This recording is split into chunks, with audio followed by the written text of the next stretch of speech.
বিভিন্ন জনস্বার্থমূলক দাবিতে বৃহস্পতিবার ইসলামপুর বিডিও অফিসে ডেপুটেশন দিল সিপিএম ও তাদের 4টি শাখা সংগঠন। বাস টার্মিনাস থেকে বিক্ষোভ মিছিল বের হয়ে শহর পরিক্রমা করে বিডিও অফিসে পৌঁছয়। সেখানে ভিডিওর মাধ্যমে রাজ্য সরকারের উদ্দেশ্যে স্মারকলিপি জমা দেওয়া হয়। সংগঠনের দাবি, দীর্ঘদিনের বিভিন্ন নাগরিক সমস্যা ও দাবি দ্রুত মেটাতে হবে। তা না হলে আগামী 10ই আগস্ট জেলা শাসক ও মহকুমা শাসকের দপ্তরের সামনে আইন অমান্য জেল ভরো কর্মসূচি পালন করা হবে বলে হুঁশিয়ারি দেন নেতৃত্ব। এই বিষয়ে সিপিএম এর জেলা কমিটির সদস্য বিকাশ দাস জানান, আমাদের রাজ্যে সরকার পরিবর্তন হয়েছে। এই পরিবর্তনের পরে তার আগের যে আমাদের অভিজ্ঞতা, আমরা যে বিষয়গুলোকে নিয়ে রাস্তায় ছিলাম, সেই দাবিগুলো যেমন আছে, নতুন কিছু দাবি সংযোজন হয়েছে। এর মধ্যে 24 দফা দাবি নিয়ে আমরা কৃষক সভা, আপনার সিআইটিইউ, সারা ভারত ক্ষেত মজুর ইউনিয়ন এবং বস্তি ইউনিয়নের আহ্বানে আজকে এই ডেপুটেশন আমরা দিচ্ছি। আপনারা জানেন যে এর আগে আমরা 100 দিনের কাজ নিয়ে রাস্তায় ছিলাম। এই 100 দিনের কাজ হাইকোর্ট অর্ডার দেওয়া সত্ত্বেও যে চালু হয়নি।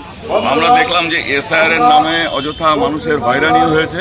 আমরা মনে করি অনেক বৈধ ভোটারের নাম বাদ গেছে, তাদেরকে অবিলম্বে যে ভোটার তালিকায় সংযোজন করতে হবে। যেমন অপরদিকে যে সারা দেশ জুড়ে শ্রম কোড লাগু হয়েছে, আমাদের রাজ্যেও নতুন সরকার লাগু করেছে।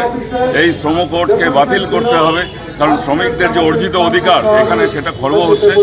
নতুন করে এই সরকার আসবার পরে আমাদের যে উন্নয়নের আশা মানুষ করেছিল, সেখানটা যে লক্ষ্মীর ভাণ্ডার সাধারণ মহিলারা পেতেন, সেখানে অন্নপূর্ণা ভাণ্ডারের নামে সাধারণ গরিব মহিলাকে যেভাবে হয়রানি করা হচ্ছে এবং যেভাবে যে মানুষ আছেন তারা পাচ্ছেন না, সেইভাবে এটা সর্বস্তরের গরিব মহিলাকে যাতে দেওয়ার ব্যবস্থা হয়, তার আমরা দাবি রাখছি।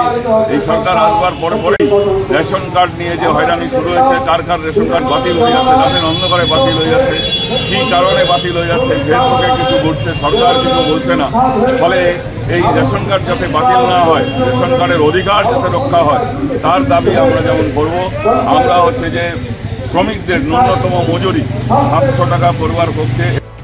উত্তর দিনাজপুর থেকে অনুপ জয়সওয়ালের প্রতিবেদন, নিউজ টুডে।